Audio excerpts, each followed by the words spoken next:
Bhojpuri industry में कुछ ऐसा होखे वाला बा जेकर उम्मीद तुलो मतलब उम्मीद से भी बड़का होखे वाला बा। कहे से कि पवन सिंह खुद ऐलान कर दिला बड़न कि 5 तारीख के जौन भोजपुरी में बवाल होई वो हम नहीं जानत कि आखिर बवाल का होई। अब वही बवाल के एगो छोटा सा क्लिप जौन बा वो धीरे धीरे वायरल हो रहा बा सोशल मीडिया पर। ओकरे बारे में हमनी के बात करे वाला बानी।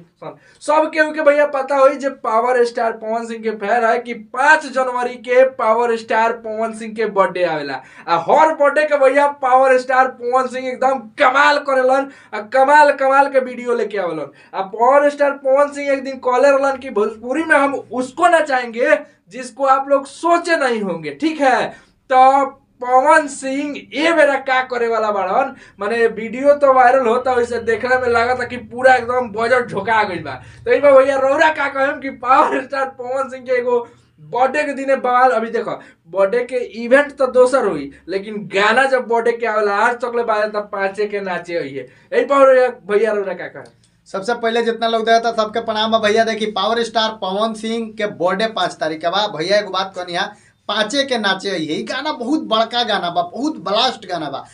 आज भोजपुरी इंडस्ट्री में ना पूरा हिंदी भोजपुरी साउथ पूरा इंडस्ट्री के मिला के लमसम हमरा बुझाता जे ऐसन कबो नहीं भइल जे केहू के बर्थडे के स्पेशल गाना होखे आ उ हर जगह बाजत होखे। ठीक बा, हर जगह के मतलब कि केहू के बर्थडे पड़ी या चाहे हमारे घर शादी पड़ी चाहे लोग के घरे हर जगह 5 के नाचे ये गाना कहाँ ना बजेला महाराज।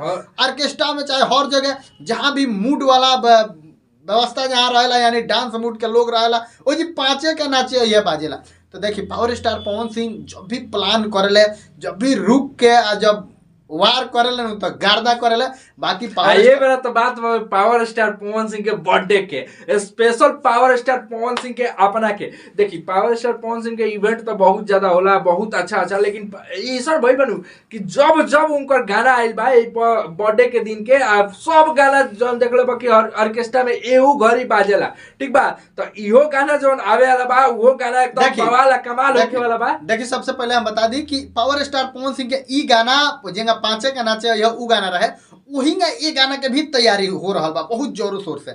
आ एकर भी म्यूजिक प्रियांशु सिंह ही बनौले बड़े काहे कि प्रियांशु सिंह स्पेशल जौन बा कि ब्लास्ट गाना हीरोइन के देख के तो चिन्हात नहीं कि कबो कबो लागत तरी कि नम्रता माला है, कबो लागत तरी श्वेता झा है, आ कबो कोनो नया हमने के हकीकत कहिए ना कि उसको जाले के लिए देख कहीं कहीं उनका के कोरस में ना चले होगा मेल में दूसरा के ना कहत ये रहूंगन कि अभी से हाला करके बताओ सनमत। पावर स्टार पवन सिंह के अब की बार बर्थडे में स्पेशल चीज होके वाला बा।